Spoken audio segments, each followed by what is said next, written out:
Praise the lord, హల్లెలూయా.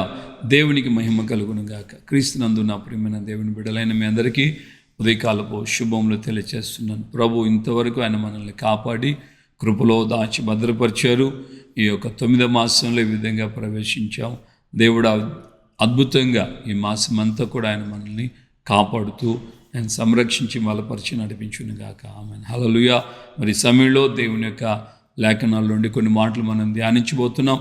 మన మధ్యలో pastor Timothy Nellore జిల్లా చేజర్ల మండలంలో సేవ చేస్తున్నటువంటి దావీదుడు దేవుని యొక్క వాక్యాన్ని మనకు బోధిస్తాడు. వాక్యానుసారంగా మనం వింటూ బలపడి ప్రభువులో ఎదుగుదాం. ఆమేన్, హల్లెలూయా. దేవుని నామానికి మహిమ కలుగును గాక. ఈ అవకాశం ఇచ్చినటువంటి దేవునికి వందనాలు. అలాగే దైవ సేవకులు జాన్పల్లయ్య గారికి వందనాలు చెల్లించుకున్నాను. ఒక వాక్యం చదివి మనం ముందుకెళ్దాం. కీర్తన గ్రంథం 4వ అధ్యాయం 2వ వచనం. నరులారా, ఎంతకాలము నా గౌరవమును అవమానముగా మార్చెదరు, ఎంతకాలము వ్యర్థమైన దానిని ప్రేమించెదరు. మనం గమనిస్తే ఈ మాటలలో దేవునికంటూ ఒక గౌరవం ఉంది. దేవునికంటూ ఈ సమాజంలో అనుజనంలో కావచ్చు, లేకుంటే దేవుని నమ్మినటువంటి బిడ్డల దగ్గర కావచ్చు, దేవుని సేవకుల దగ్గర కావచ్చు, ఆయనకంటూ ఒక గౌరవం ఉంది. ఆ గౌరవం ఎట్టబోతుందో అని కనుక మనం గమనిస్తే ఒక మనుషుని వలన ఆయన గౌరవం పోతుంది. ఈరోజు దేవదూతలు యేసు క్రీస్తు దగ్గర ఉన్నప్పుడు అపవాది అనేటువంటి వాడు దేవుని నామాన్ని అవమానపరచబట్టే కదా ఈరోజు నన్ను దేవుడు సృజించుకున్నది. ఈరోజు ఒక మనిషిగా దేవుడు నీ మీద పెట్టినటువంటి నమ్మకము, నీ మీద పెట్టినటువంటి ఆ ఆలోచన ఈరోజు మనం చాలా వ్యర్థపరుస్తున్నాం. మనం ఆయన గౌరవాన్ని, ఎంతకాలం మీరు నా గౌరవాన్ని వ్యర్థపరచుదరు. మనం బాగా కనుక గమనిస్తే కొన్ని సంవత్సరాల పాటు మనం దేవుని నమ్ముకుని ఉన్నాం. మన విశ్వాస జీవితంలో కావచ్చు, లేకుంటే సేవకులైన తర్వాత మన సేవా జీవితంలో కావచ్చు, చాలా కాలం మీద మన ప్రభువుని నమ్మి మరి ఎప్పటి నుంచో నమ్మున్నాం కదా. మరి యేసయ్య అంటే ఎవరో మనకు తెలుసు, ఆయన గౌరవం అంటే ఏంటో తెలుసు. మన పరిశుద్ధ గ్రంథమైనటువంటి బైబిల్ అంతా కనుక మనం గమనించగలిగితే ఎక్కడ కూడా ఇంత పాపం కూడా, యేసయ్యలో ఇంత నేరస్థాపన కూడా మనం చేయలేం. మరి అలాంటి గొప్ప దేవుణ్ణి మనం ఈరోజు అవమానంగా మారుస్తున్నామంటే కారణం ఏంటి?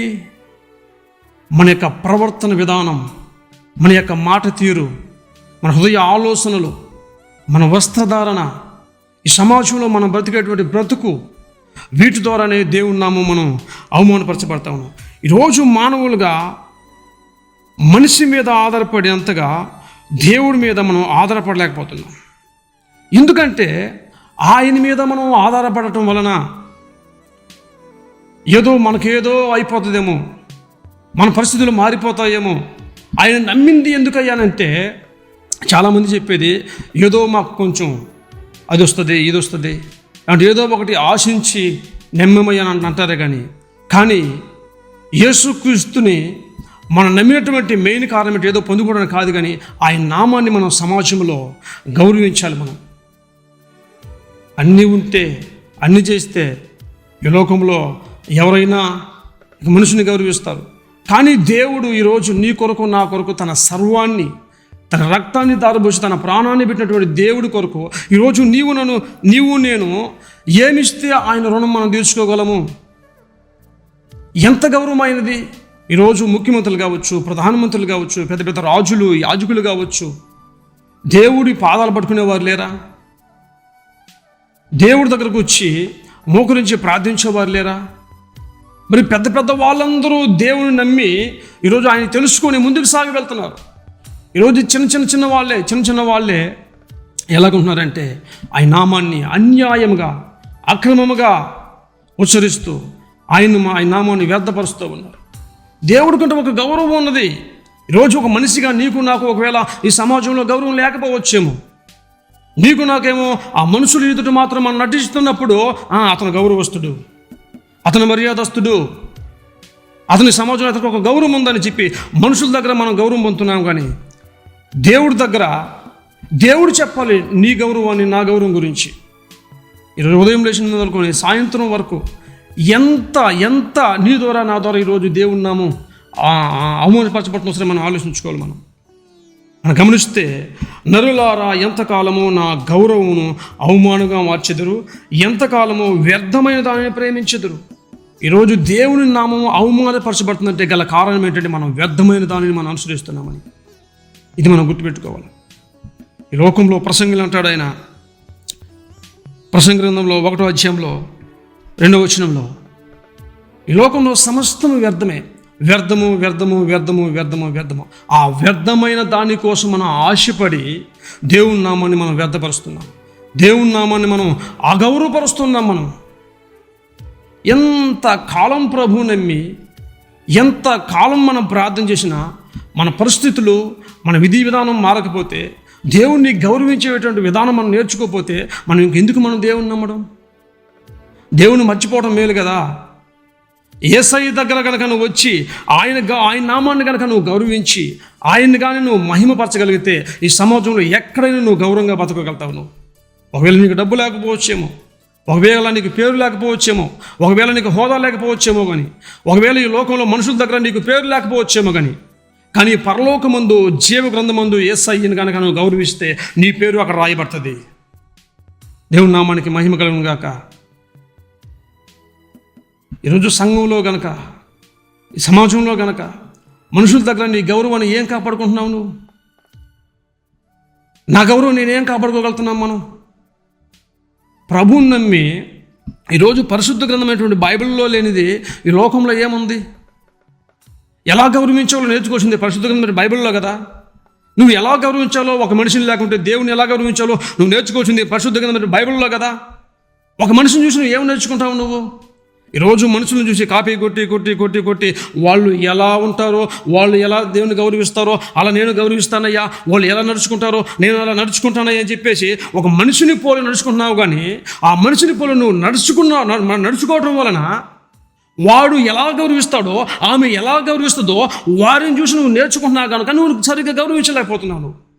నువ్వు పరిశుద్ధ గ్రంథమైనటువంటి బైబిల్ చదువు. నేను పరిశుద్ధ గ్రంథం బైబిల్ మనం చదివినప్పుడు దేవుణ్ణి ఎలా గౌరవించాలో మనం నేర్చుకోగలుగుతాం.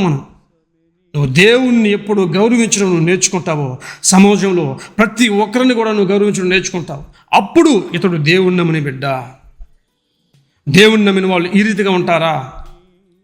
అసలు దేవుళ్ళో ఏముంది? ఆయన అంత గౌరవస్తుడా ఆ దేవుడు అన్నటువంటి ఆ జనాంగానికి బయట వారికి మన ద్వారా సువార్త వెళ్తుంది.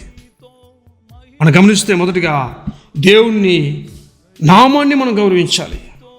రెండవదిగా వ్యర్థమైన దాన్ని మనం వ్యర్థమైన దాన్ని ప్రేమించడం వల్లనే ఆయన గౌరవాన్ని మనం వ్యర్థపరుస్తున్నాం. మనం ప్రసంగి అంటే సొలొమోను అంటాడు కదా, సొలొమోను రాజు గారు, ఈ లోకంలో ఒకడు దేని కొరకైన పరుగులు దాటు సమస్తం వ్యర్థమంటాడు.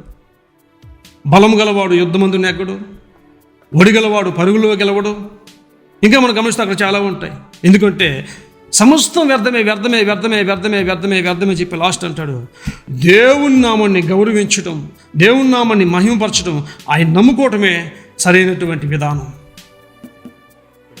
రోజు ప్రభుని నామాన్ని గౌరవించలేకపోతే మనం ప్రభుని నమ్మిన నా నామకమైన వేస్టే కదా. నీకు గౌరవించేటువంటి మనసు నువ్వు ఇంకా తెచ్చుకోలేకపోతా ఉంటే, దేవుణ్ణి గౌరవించాలన్నటువంటి ఆ ఆలోచన నీకు లేకపోతే, నాకు లేకపోతే ఎందుకు మనం ప్రభువుని నమ్మటం? మరి ఇంతకాలం నుంచి కొన్ని సంవత్సరాలు అవ్వలేదా? చెప్పుకోవడానికేమో నేను చాలా సీనియర్ విశ్వాసిని, నేను చాలా సీనియర్ సేవకుని నేను అని చెప్పుకోవడానికి నాకు అది తెలుసు, నాకు ఇది తెలుసు అంటమే. కానీ నీకు దేవుణ్ణి గౌరవించేది కనుక ముందు నీకు తెలిస్తే నీకు అన్నీ తెలిసినట్టే బైబిల్లో. దేవుని నామానికి మహిమ కలుగును గాక. కాబట్టి మనం దేవుణ్ణి గౌరవిద్దాం. ఈ సమాజంలో నీ ద్వారా నా ద్వారా దేవుని నామం అవమానపరచబడగొట్టడానికి వీలు లేదు. దేవుడు నిన్ను గౌరవించడానికి ఆయన లోకానికి వచ్చాడు. కానీ నీ చేత ఆయన అవమానం పొందేవాడైతే నన్ను దేవుడు పుట్టించేవాడు కాదు. హవ్వ ఆదాములు దేవుని నామాన్ని గౌరవించారు. వాళ్ళు ఆయన మాట కాదని వాడెవడో ఒకడు వచ్చి చెప్పడం వలన వాడి మాటకి లొంగిపోయి, వాడి మాట ప్రకారం పోయి దేవుని నామాన్ని వారు అగౌరవపరిచారు. కానీ దేవునికి వాళ్ళు కనీసం దేవునికి లొంగి వాళ్ళు దేవునికి లోబడ్డారా? లోబడితత్వం లేదు వాళ్ళకి.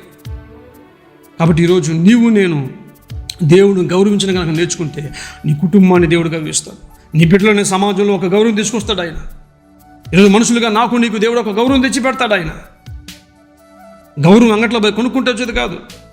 ఒక సేవకుల దగ్గర, విశ్వాసుల దగ్గర, సమాజంలో నాయకుల దగ్గర, రాజకీయ నాయకుల దగ్గర గౌరవం, నువ్వు నేను అక్కడికక్కడ పరుగులతో గౌరవం రాదు.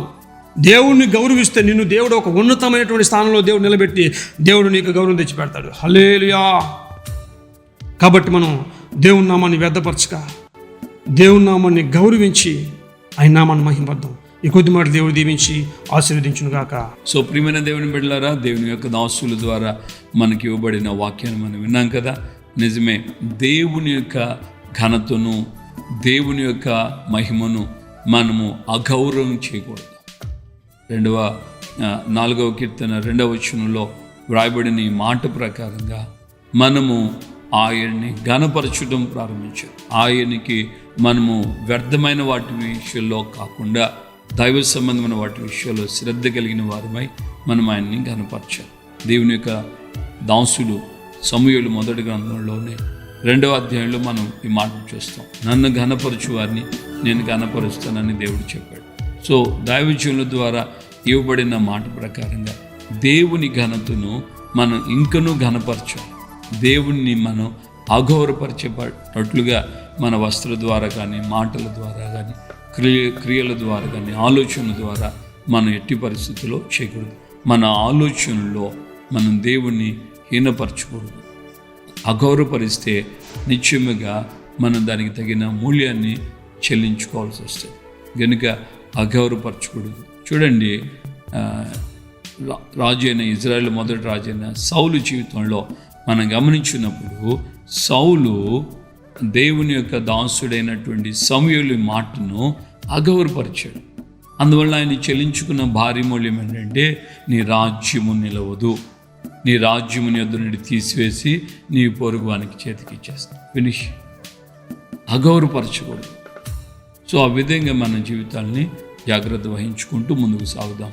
ప్రార్థన చేసుకుందాం. ప్రేమాస్వరూపి మీకు వందనాలయ్యా. ఈ మాటలు విన్న ఈ బిడ్డలని మేమందరము అయ్యా ఎప్పటికీ ఏ విషయంలో కానీ అయ్యా మా యొక్క అయ్యా జీవితాల్లో తెలిసి తెలియక కానీ కూడా అయ్యా మేము ఎప్పుడు మిమ్మల్ని అగౌరవపరచకూడదు, ఎప్పుడు మీ మాటను మేము తృణీకరించకూడదు, ఎప్పుడు మీకు వ్యతిరేకంగా మేము ఉండకూడదు. మాటల్లోనూ, క్రియలో, నడక, ఆలోచన, తలంపుల్లో, స్వభావాల్లో అయ్యా మేము లోబడితే మీ ఆశీర్వాదాలకు మేము పాత్రులమవుతాం. మీ యొక్క కృప మాకు తోడుగా ఉంటుంది. మీ మహిమలో మేము కనబడతాం.